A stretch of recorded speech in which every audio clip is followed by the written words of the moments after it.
Bueno, hoy tenemos un culto distinto, si lo hemos movido, especialmente porque vamos a tener un tiempo de palabra con el doctor Pablo Deyros, ¿sí? Así que damos gracias a Dios por su vida. No sé si lo tuviera que introducir, estaría un buen rato hablando de él, pero mientras traen porque me pidió el doctor Deyros, él fue pastor de Deyros también, ¿no? Ha pastoreado mucho tiempo la iglesia del centro, todavía me cuenta que sigue pastoreando matrimonios que casó junto con su esposa, casaron hace 50 años atrás, así que imagínense que tiene un rato de ministerio, ¿no? Tiene un ratito.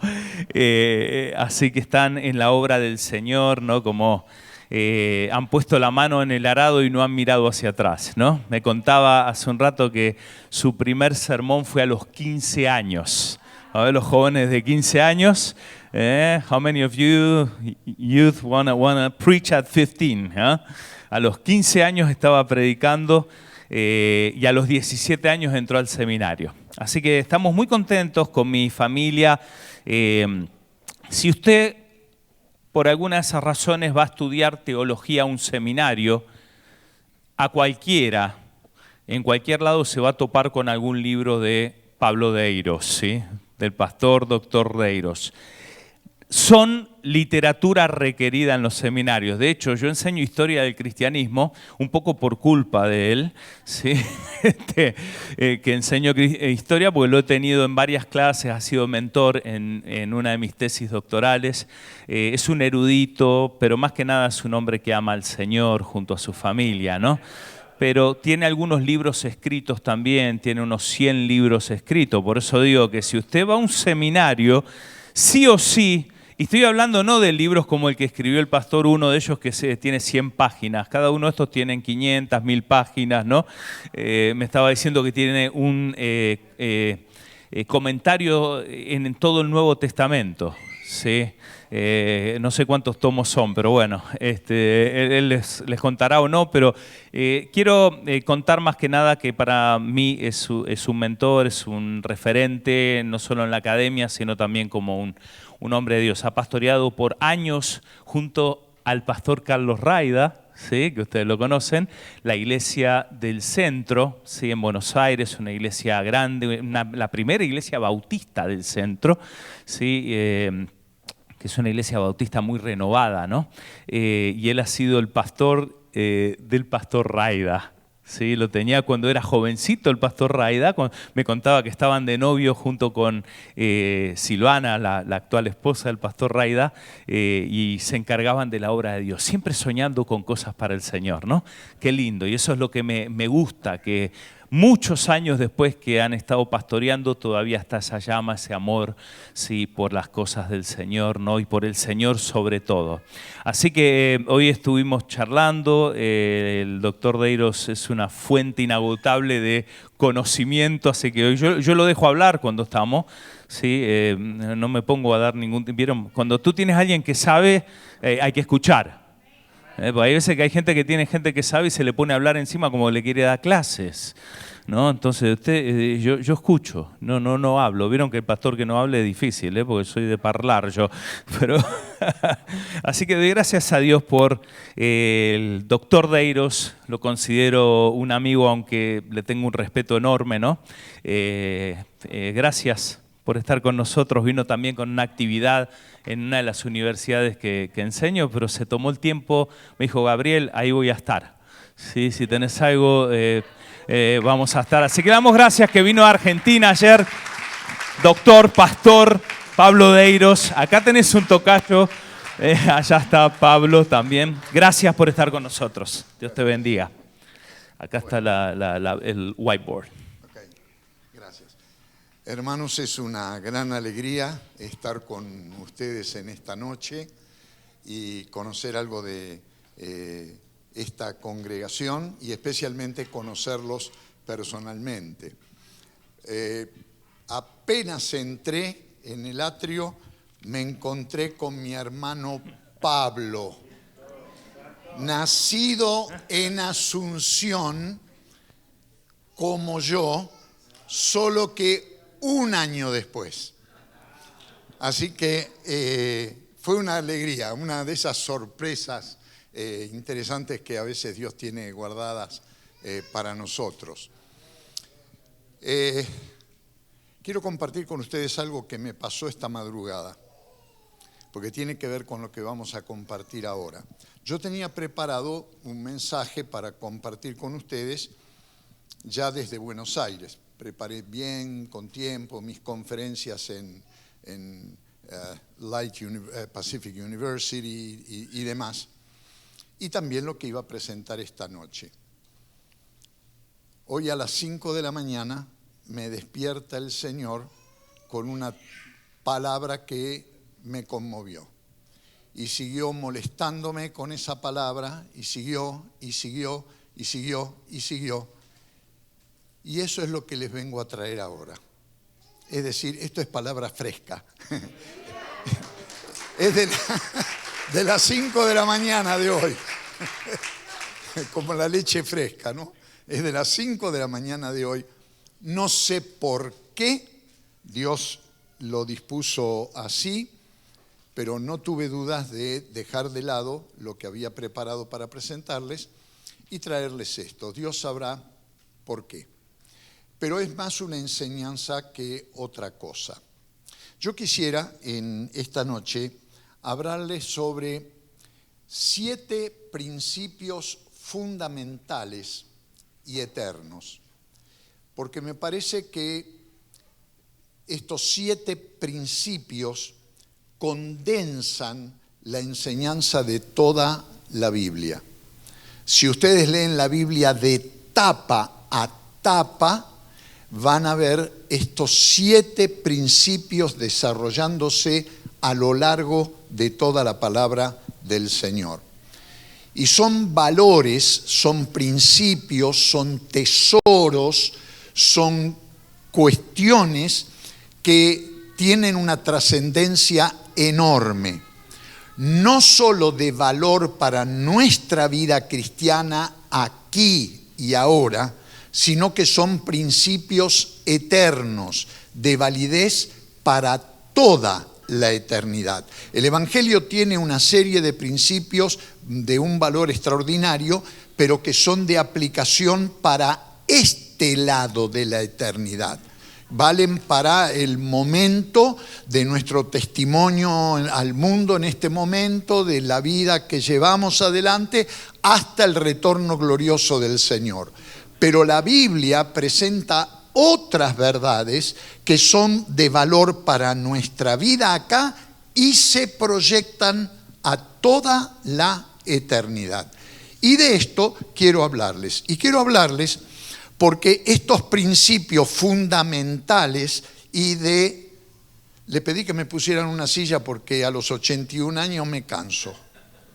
Pero no la voy a usar. Si me canso ya la usaré. Estos principios tienen un gran valor para nosotros, especialmente porque son principios cristocéntricos. Es decir, tienen su eje, su centro en Cristo. Cada uno de ellos responde a palabras que el Señor dio. Cada uno de ellos encuentra su sentido en la vida, ministerio de nuestro Señor. Cada uno de ellos encuentra dirección, fuerza, dinámica, movimiento en Cristo. Y fuera de Cristo no podríamos entenderlos o no podríamos dimensionar precisamente el alcance eterno que estos principios fundamentales tienen. El primer principio que encontramos en la Biblia de tapa a tapa es lo que la Biblia llama vida. Este pizarrón parece pentecostal, se mueve. Cuáquero, sí. Vida. El concepto de vida recorre toda la Biblia.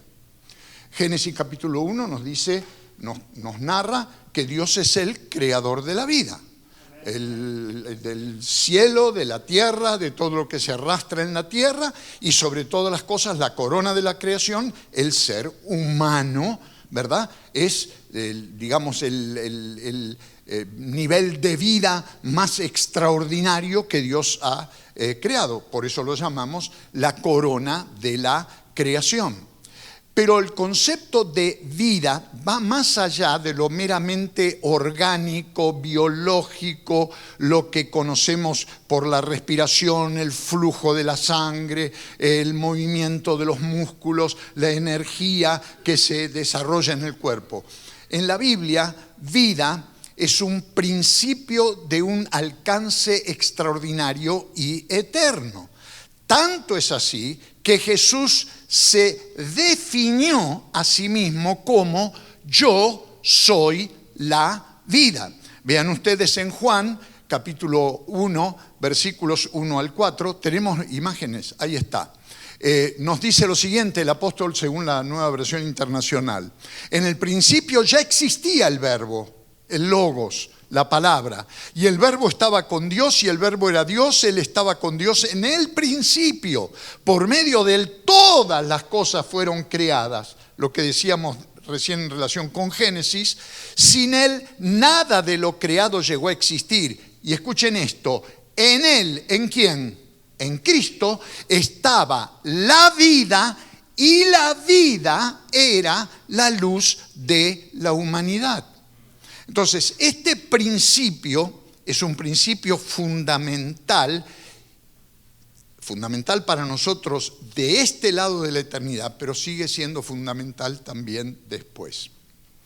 El segundo principio, y podríamos agregar algunas cosas más, pero vamos a volver al final a hacer una aplicación a nuestra realidad presente, que también recorre todas las páginas de la Biblia, es el principio del amor.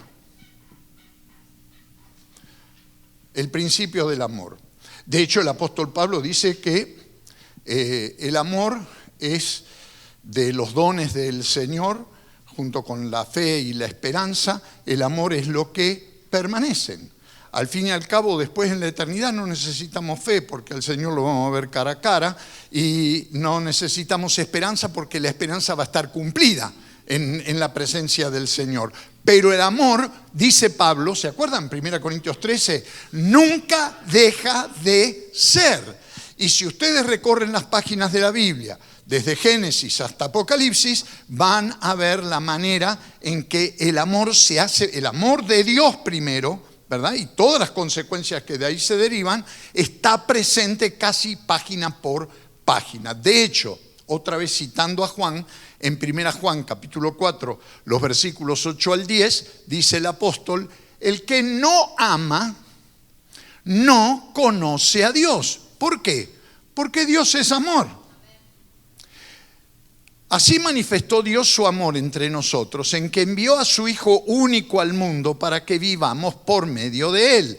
En esto consiste el amor, este amor del que estamos hablando, como fundamento, como fundamental y eterno. En esto consiste el amor, no en que nosotros hayamos amado a Dios, sino en que Él nos amó y envió a su Hijo para que fuera ofrecido como sacrificio por el perdón de nuestros pecados. Es de este amor del que estamos hablando, amor que tiene enormes consecuencias para nosotros de este lado de la eternidad, y amor que no se va a terminar por toda la eternidad, porque vamos a vivir sumergidos en el amor de Dios, bañados del amor de Dios, mimados por el amor de Dios, cuidados por el amor de Dios por toda la eternidad. Es de este amor del que estamos hablando. Amén. Amén. Porque la fuente, el origen de este amor, como dice Juan, no somos nosotros. No es un amor que nace en nosotros, es el amor de Dios que llega a nosotros y en nosotros rebota hacia Él y hacia los demás y hacia nosotros mismos. El tercer principio fundamental y eterno en la Biblia es lo que podríamos llamar o que debemos llamar verdad. Verdad. Y también verdad encuentra su eje en Cristo. ¿Por qué? Y especialmente para nosotros en el mundo que vivimos hoy, estamos rodeados de mentiras, de engaño, de falsedades, de fake news, de qué sé yo. El engañador de veras anda suelto y anda haciendo estragos por todos lados, de manera que cuando uno habla de verdad, tiene que, en lugar de usar la B minúscula, tiene que usar una D mayúscula y toda la palabra en mayúscula para hablar de la verdad de Dios o del Señor como la verdad. La única verdad, porque estamos tan llenos de imitaciones de la verdad que nos vivimos confundidos. Pero cuando vamos a la Biblia, otra vez, de tapa a tapa, encontramos la presentación de la verdad de Dios. De hecho, Jesús mismo, en el conocido versículo de Juan 14:6, dice: yo soy el camino, la verdad y la vida.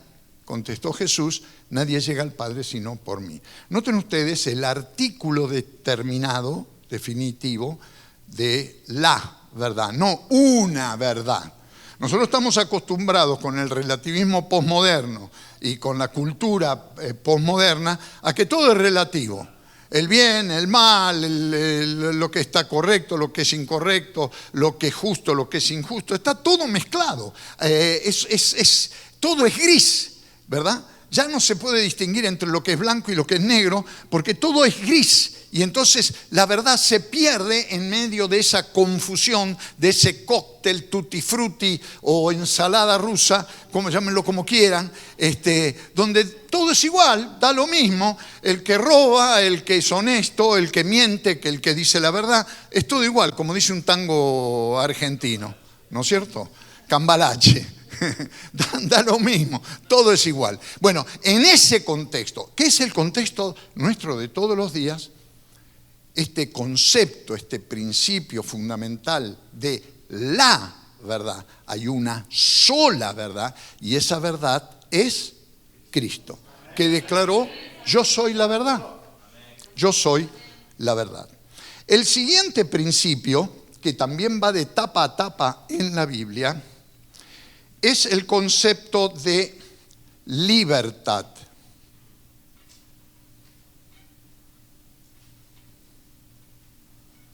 Este concepto también es muy relevante para nosotros hoy, porque hoy nosotros siempre en realidad, pero quizás hoy es más evidente, hemos transformado la libertad en libertinaje, que no es lo mismo, ¿verdad?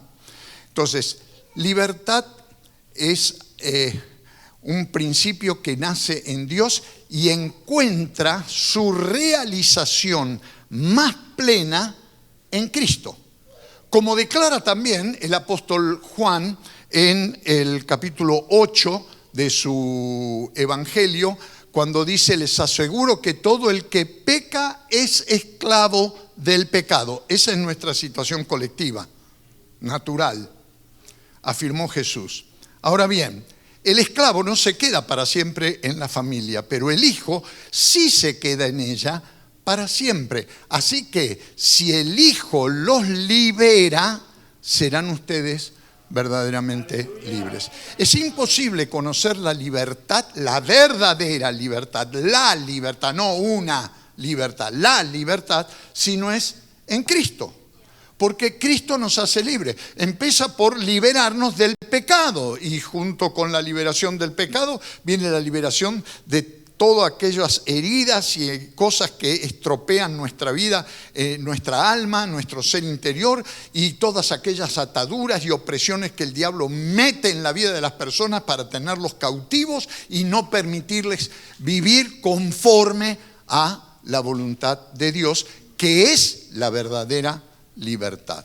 Entonces, este principio, el principio de la libertad, encuentra también su sentido, su significado en Cristo.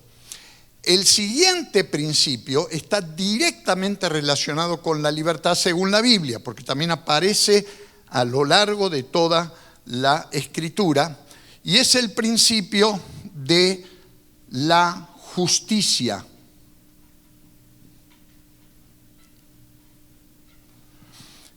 En un sentido, no puede haber libertad si también no hay justicia, ¿verdad? En la experiencia humana. Libertad y justicia van tomados de la mano. El Antiguo Testamento es interesante, los salmos, los profetas, cómo relacionan las dos cosas, ¿verdad? Un pueblo que quiere ser libre tiene que entronizar la justicia. Y lamentablemente, y en estos días, alrededor del mundo, lo menos que se ve es justicia. Y como no hay justicia, por más que se declame la libertad, no hay libertad. Incluso en aquellos países que se consideran los dueños de la libertad, los apóstoles de la libertad en el mundo. Y en realidad son naciones llenas de esclavos. Esclavos del pecado o esclavos víctimas de las injusticias que se cometen. Pero la palabra justicia en el Antiguo Testamento, además de referirse a la justicia política, a la justicia económica, a la justicia social, la justicia cultural, la justicia religiosa, la palabra justicia tiene todavía un alcance mayor, porque justicia tiene que ver con la misericordia de Dios, tiene que ver con el perdón de Dios y tiene que ver con la rectitud que Dios espera de todas las criaturas, sus criaturas humanas. Tiene que ver con la manera en que nosotros nos conducimos como seres humanos de este lado de la eternidad. Y justicia también es el principio activo que nos hace nuevas criaturas y nos permite vivir por toda la eternidad en un reino de justicia, que es el reino de Dios. Entonces, aun si padecemos de injusticia de este lado de la eternidad, el creyente sabe que por toda la eternidad es como ciudadano del reino de Dios, va a vivir en un reino de justicia. Y esto, gloria a Dios, porque esa es nuestra esperanza. Porque si todo lo que sabés vos de justicia es lo que vivís todos los días en tu trabajo, en la calle, en la escuela, etcétera, etcétera, te vas a emborrachar de injusticia, no de justicia. Nuestra esperanza es la justicia de Dios en su reino. Y esto es lo que nos dice la palabra, el apóstol Pablo, en un pasaje brillante, extraordinario, Romanos capítulo 3, los versículos 21 al 26. Pero ahora, miren ustedes, sin la mediación de la ley, es decir, los mandamientos, los 10 mandamientos, las regulaciones, las normas, los códigos éticos, etcétera, etcétera, etcétera, que son todos inventos humanos. Sin eso, aparte de la ley, se ha manifestado la justicia de Dios. Los judíos en tiempo de Jesús y en tiempo de Pablo pensaban que si cumplían con todos los mandamientos, con todas las normas ceremoniales, con todas las disposiciones, con todas las regulaciones religiosas, etcétera, etcétera, eran justos delante de Dios. Bueno, esos tipos que cumplían con todos los requisitos de la justicia humana terminaron crucificando a Jesús, el justo. Entonces, aparte de esa ley, que no es justicia, aparte de esa ley, se ha manifestado la justicia de Dios, de la que dan testimonio la ley y los profetas, es decir, la palabra de Dios. Esta justicia de Dios llega mediante la fe en Jesucristo a todos los que creen. Vos y yo somos culpables. No somos justos delante de Dios, porque donde pretendemos ser justos, Dios mismo, el Espíritu Santo, va a poner el dedo y decir, no, acá hay una mentira, acá hay adulterio, allá hay engaño, allá deshonestidad, allá celo, envidia, la lista es larguísima y vos la conocés tan bien como yo. Entonces, aparte de eso, mediante la fe en Jesucristo, a todos los que creen se les manifiesta y acciona la justicia de Dios. De hecho, no hay distinción, pues todos han pecado. Acá no hay ningún santito. Todos han pecado y están privados de la gloria de Dios. Pero por su gracia, por su amor no merecido, son justificados gratuitamente mediante la redención que Cristo Jesús efectuó. Vos te presentás así como estás delante de Dios y el diablo, que es el acusador, dice, no, pero este es un pecador por esto, y te saca la ficha, no la amarilla, la roja, una detrás de otra. Traca, traca, traca, traca, traca y te va de cabeza al infierno. ¿No es así? Entonces, cuando vos estás en el juicio, ¿no? Tarjeta roja por esto, tarjeta roja por aquello, tarjeta roja por... Y ahí aparece Jesús. Y dice, no, no, no. Padre, no lo mires a él. Porque sí, cometió full acá, lo repateó aquel otro allá, esto, lo otro, hay que expulsarlo. Pero mírame a mí. Que yo hice todos los goles, que yo no pateé a nadie. Me gané todas las copas del mundo, mírame a mí, dice Jesús, mírame a mí. Y así con el amor con que vos me mirás a mí, con la gracia con que vos me mirás a mí, aplicarle la gracia a este que si no está frito. Esa es la justicia, esto es lo que está hablando el apóstol Pablo.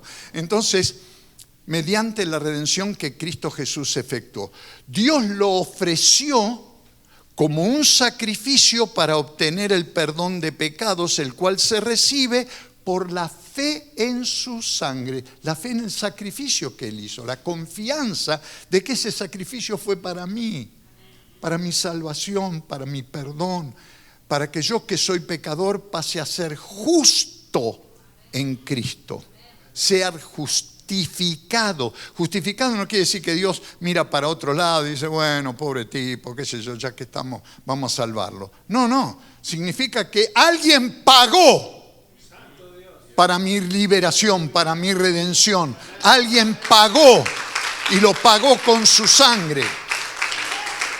Y aplicó el resultado, la justificación, la aplicó a mi vida. Cuando yo confié en Él, cuando ya perdido, le dije, Señor, hacete cargo de mi vida porque yo no puedo ser justo. Haceme justo en Cristo. Y Dios lo hace. Esa es su gracia. Ese es su amor inmerecido, ¿verdad? Así demostró su justicia, porque a causa de su paciencia había pasado por alto los pecados pasados. Lo hizo para demostrar en el tiempo presente su justicia. De este modo Dios es justo y a la vez el que justifica a los que tienen fe en Jesús. Y esto es de valor de este lado de la eternidad y es de valor por toda la eternidad. A lo largo de toda la eternidad, cada vez que Dios el Padre nos mire, va a ver a Jesús. Va a ver a Jesús en nosotros. Y nos va a llenar de su amor y nos va a continuar obrando en nuestra vida para que de veras seamos justos en su presencia. Este es un principio entonces muy importante. El siguiente principio está también ligado, casi esto es una especie de trinidad en la Biblia: libertad, justicia y paz. Paz. No puede haber paz de este lado de la eternidad.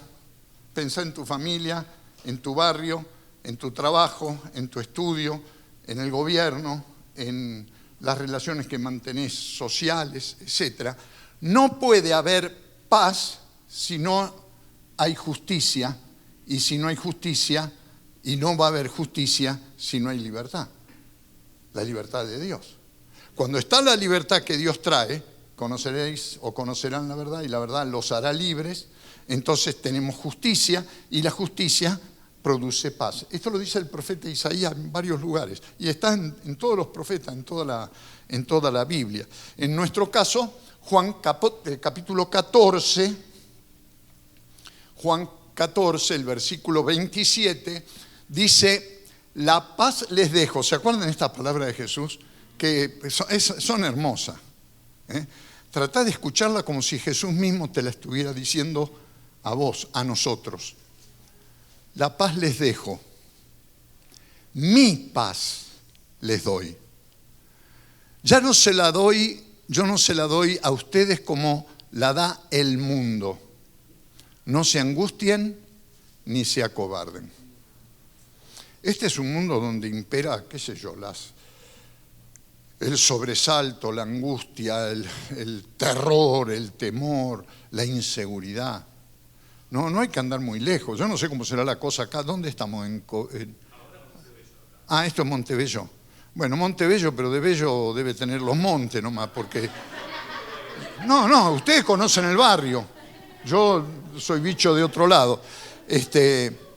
Pero Montebello debe ser como, qué sé yo, Olivos, donde yo vivo a las afueras de la ciudad de Buenos Aires, o ni le hablo de la zona oeste de la ciudad de Buenos Aires, que no se puede entrar ahí. Sí, podés entrar, pero salí desnudo, salí sin zapatos, sin...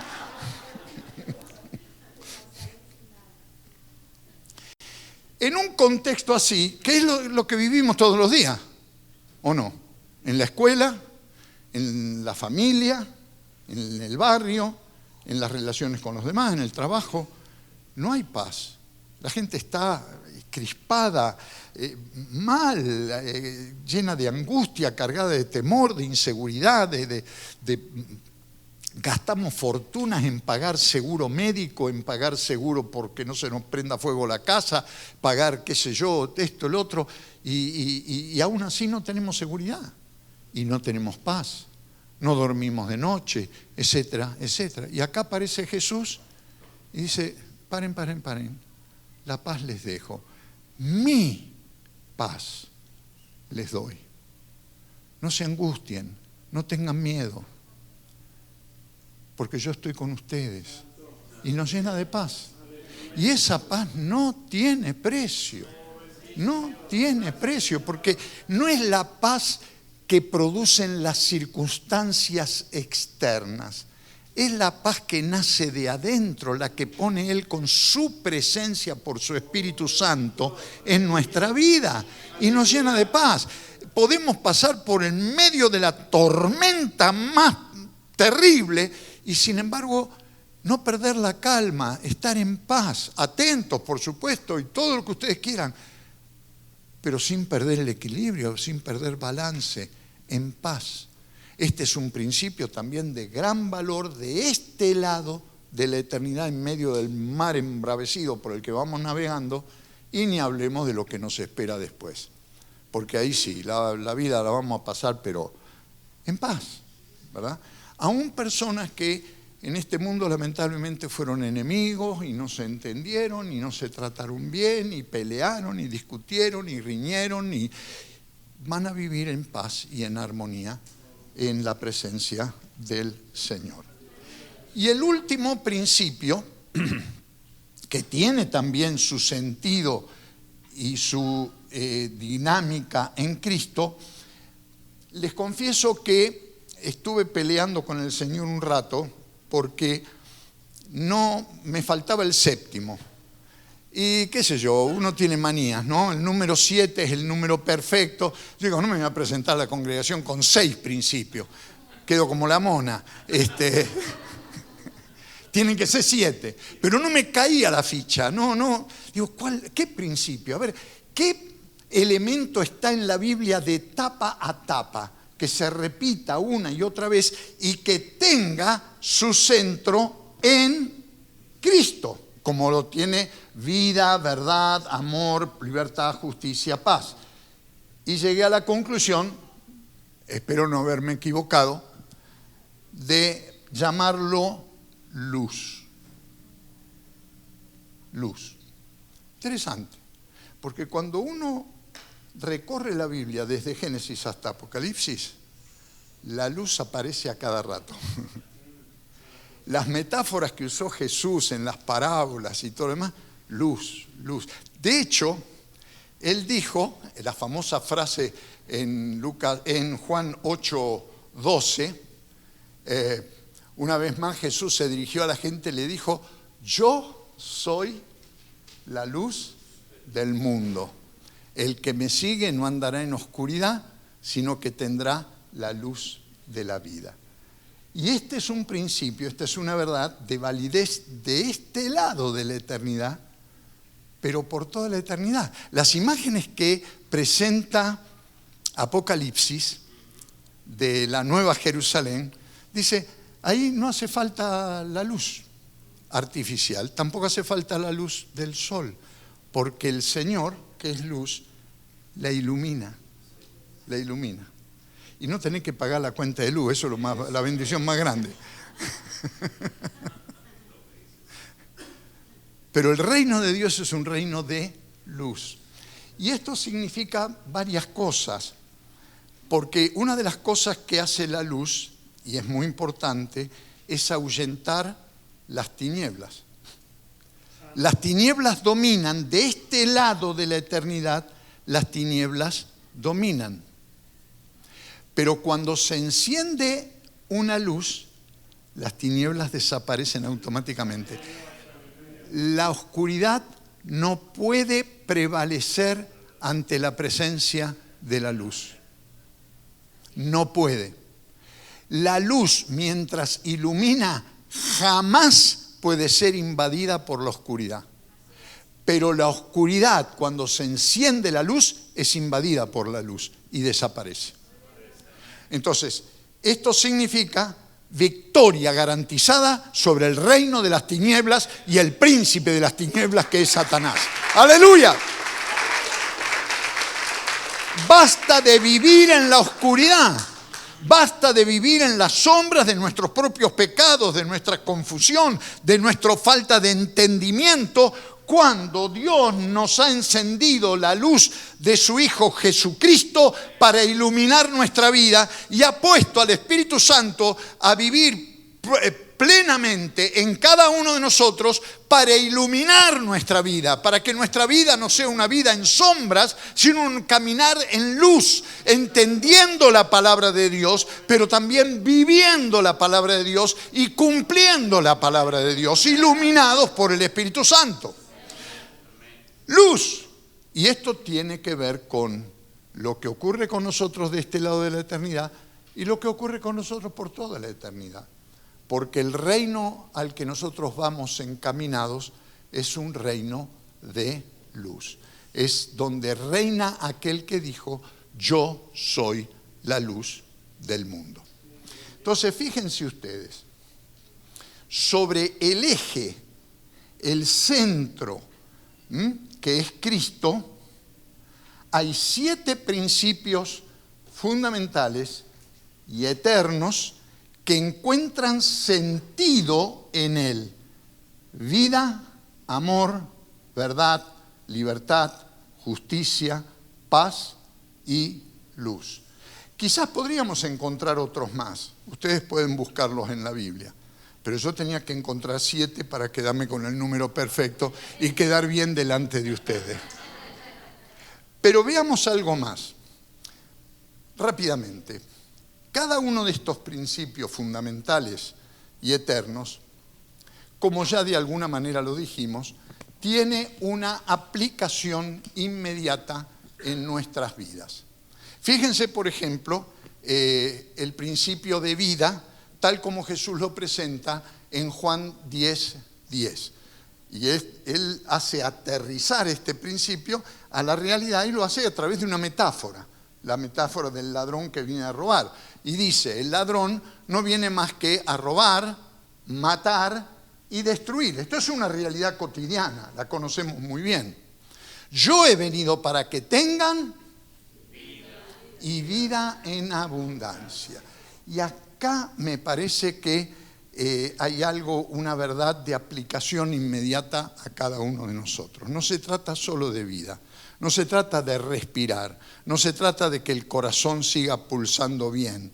No se trata de que estemos bien alimentados y nutridos y tengamos energía y cosas por el estilo, lo cual es cierto también. El Evangelio trae sanidad, trae energía, trae fuerzas,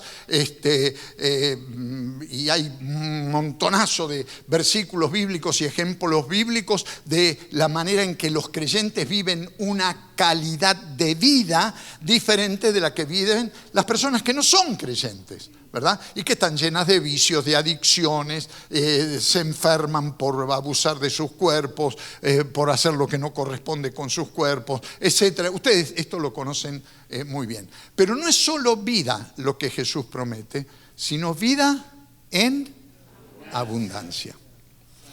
Lo que el Señor está haciendo con nosotros en términos de vida es darnos vida eterna. No solo una vida que no termina nunca, sino una vida con una calidad extraordinaria.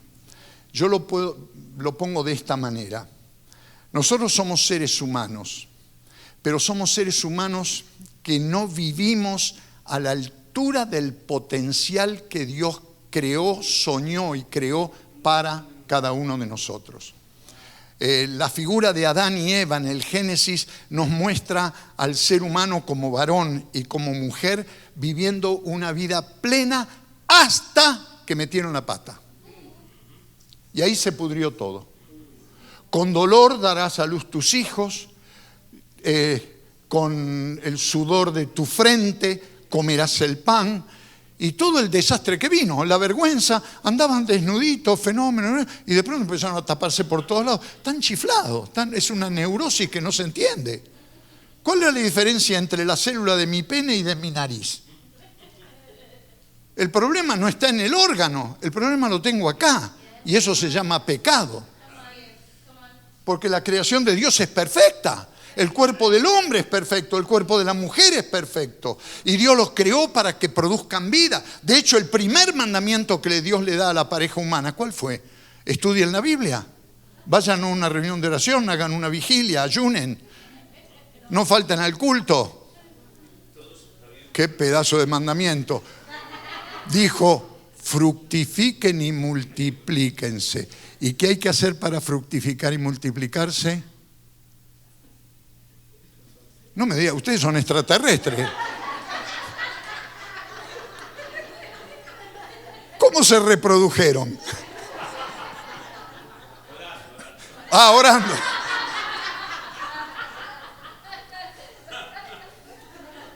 ¿Se dan cuenta lo que ha hecho el pecado en nuestra vida?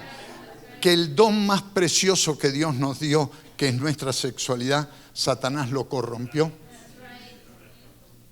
Porque nuestra sexualidad humana es la cosa más maravillosa que Dios creó. Si no, lean el Cantar de los Cantares.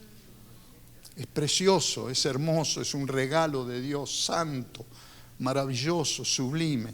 Y lo hemos estropeado. Satanás, especialmente hoy, se hace un picnic con la humanidad con este problema.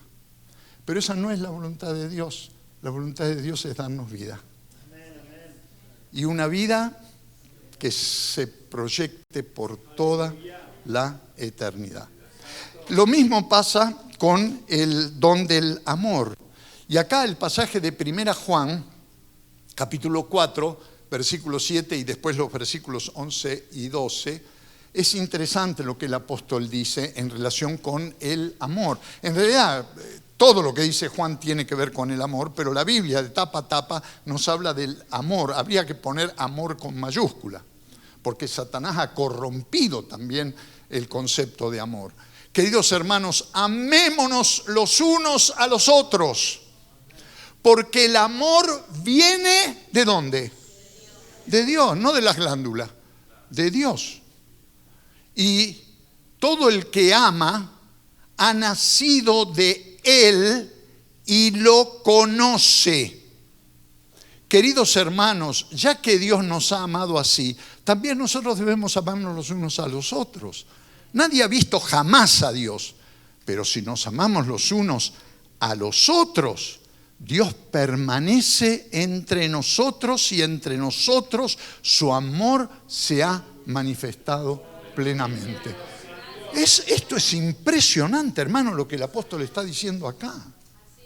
Este es un cheque en blanco y no dice una cantidad en dólares, dice una cantidad en amor. Y Dios nos da ese cheque en blanco. Lo podemos hacer cash en el momento que se nos dé la gana, cuando empezamos a amarnos unos a otros, amar al prójimo, amar a Dios y amarnos a nosotros mismos. Cuando el amor se establece y es el regalo maravilloso que Dios nos da. Desde acá y por toda la eternidad. A mí me ha llamado mucho la atención, y esto se los dejo para que lo piensen. Para que lo piensen. ¿Cuál es el criterio salvífico en la Biblia? ¿Cómo sabemos si una persona es salva? Todos decimos, si recibe a Jesucristo como Salvador y Señor. Es así porque lo dice la Biblia. Otros dicen, si obedece la revelación de Dios en la Biblia. En parte sí y en parte no. Porque generalmente el obedece la Biblia, nosotros lo confundimos con conoce la Biblia. El diablo también conoce la Biblia y está destinado a la condenación. Así que aprender versículos de memoria para salvarse es perder el tiempo. Otros dicen las buenas obras te salvan. Pero lo que dice Juan, el criterio salvífico, según el apóstol Juan, es el amor. El que ama, haya leído la Biblia o no, haya tenido la oportunidad de escuchar de Jesús o no, el que ama conoce a Dios. Y eso es suficiente para que sea salvo. Le dejo el tema para que lo discutan con la pastora. No, porque hemos charlado con ella algo de esto. Entonces le facturo la... Muy bien, amor. Con verdad ocurre lo mismo. En 3 Juan, el versículo 4, nada me produce más alegría, dice el apóstol, ya viejito Juan, en Éfeso, en sus últimos días, nada me produce más alegría que oír que mis hijos, los hijos espirituales, viven en la verdad. ¿Verdad? Ahora, vivir en la verdad no es vivir en un credo. Creo en Dios, Padre Todopoderoso, Creador del cielo y de la tierra, o recitar 20 versículos de memoria, o dar una explicación más o menos clara de la doctrina de la Trinidad. Vivir en la verdad significa vivir en Jesús, que dijo ser la verdad. ¿Hasta dónde vos respirás a Jesús? Latís con Jesús, digerís a Jesús, soñás con Jesús, hablás con Jesús, te movés por el Espíritu de Jesús y el poder de Jesús está manifestándose a través tuyo. Eso es vivir en la verdad, es vivir en Él, vivir en Cristo, que dijo ser la verdad. Vivir en la verdad no significa seguir un dogma, seguir una confesión de fe, seguir un determinado juego de doctrinas. No, porque nosotros de esta denominación, nosotros somos los que sostenemos la verdad, los demás están todos equivocados. No es eso, la verdad es Cristo. Y cada uno lo vive de manera diferente, pero el asunto es vivirlo a Él, en serio, sinceramente. Eso significa que nuestra vida esté llena de Él. Y llena de Él significa lleno del Espíritu Santo, del Espíritu de Jesús, del otro Jesús. El Espíritu Santo en nuestra vida, que mora plenamente, pero que quiere tener el control total de nuestra vida. Y eso es ser lleno del Espíritu Santo. La verdad. Lo mismo se puede decir de la libertad. El apóstol Pablo, en Romanos capítulo 6, el versículo 22, dice: ahora que han sido liberados del pecado y se han puesto al servicio de Dios, cosechan la santidad que conduce a la vida eterna. Santidad no es poner cara de amargado o andar diciéndole no a todas las cosas. No, nosotros no fumamos, no bailamos, no... Hay tantas estupideces en este sentido que no sé de dónde las hemos sacado, porque la Biblia no dice nada de esto. No, no, no, no, no. Ser cristiano no significa vivir una vida de negación permanente. No es negación, es afirmación. ¿Afirmación de qué? De la libertad con la que Cristo nos hizo libres, no para volver a hociquear en el barro del pecado y para volver a digerir la mugre en la que hemos estado metidos antes de conocer a Cristo, sino para vivir una vida plena, como Él quiere que nosotros vivamos, en libertad, ¿no es cierto? Santidad que conduce a la vida eterna es una vida consagrada, dedicada a obedecer al Señor y a caminar con Él paso por paso. En cuanto a la justicia, uno de los versículos más destacados de la Biblia son aquellas palabras de Jesús cuando dijo, más bien busquen primeramente, no dijo exclusivamente, dijo primeramente, es una cuestión de prioridad. Busquen primeramente el reino de Dios y su justicia. Entonces todas estas cosas les serán añadidas. La justicia de Dios como prioritaria, ¿verdad? Una vida recta, una vida como Dios quiere, en obediencia a su voluntad revelada en todos los aspectos de nuestra vida. Y paz, el apóstol Pablo en 2 Corintios, capítulo 13, versículo 11, dice, en fin, hermanos, alégrense, busquen su restauración, hagan caso de mi exhortación, sean de un mismo sentir, vivan en paz. Es un mandamiento bíblico. Yo no entiendo por qué hay iglesias que terminan peleándose, dándose con los bancos por la cabeza. Eso es bastante común en las iglesias evangélicas esto. Peleas por el poder, riñas que no tienen el menor sentido, cuando lo que el Señor espera es que vivamos en paz. Y el Dios de amor y de paz estará con ustedes. Allí donde hay una comunidad de hombres y mujeres que se aman, que viven en armonía, que cuando se presenta un conflicto, porque los conflictos de este lado de la eternidad son inevitables, saben resolverlos bajo la guía del Espíritu Santo. Oran juntos, se comprenden, se perdonan, se estimulan, se corrigen con amor, se disciplinan con ternura, etcétera, etcétera. Reina la paz. Y allí donde reina la paz está reinando el Señor. Está reinando el Espíritu Santo, que es el Espíritu de la paz. Es el que crea los lazos de paz entre los creyentes. Y por último, la luz. En Mateo capítulo 5, en el Sermón de la Montaña, Jesús dice unas palabras que a veces nos quedan grandes. Ustedes son la luz del mundo. Una ciudad en lo alto de una montaña no puede esconderse. Tampoco se enciende una lámpara para cubrirla con una vasija, una palangana, un balde o lo que sea. Por el contrario, se pone en el candelero para que alumbre a todos los que están en la casa. Hagan brillar su luz delante de todos para que ellos puedan ver las buenas obras de ustedes y alaben a su Padre que está en los cielos. ¿Cuánta luz estamos nosotros proyectando desde nuestra experiencia personal? ¿Cuánta luz proyectás vos en tu trabajo, en la escuela, en el barrio, en el mercado, en el supermercado, en los lugares donde te desenvolves todos los días?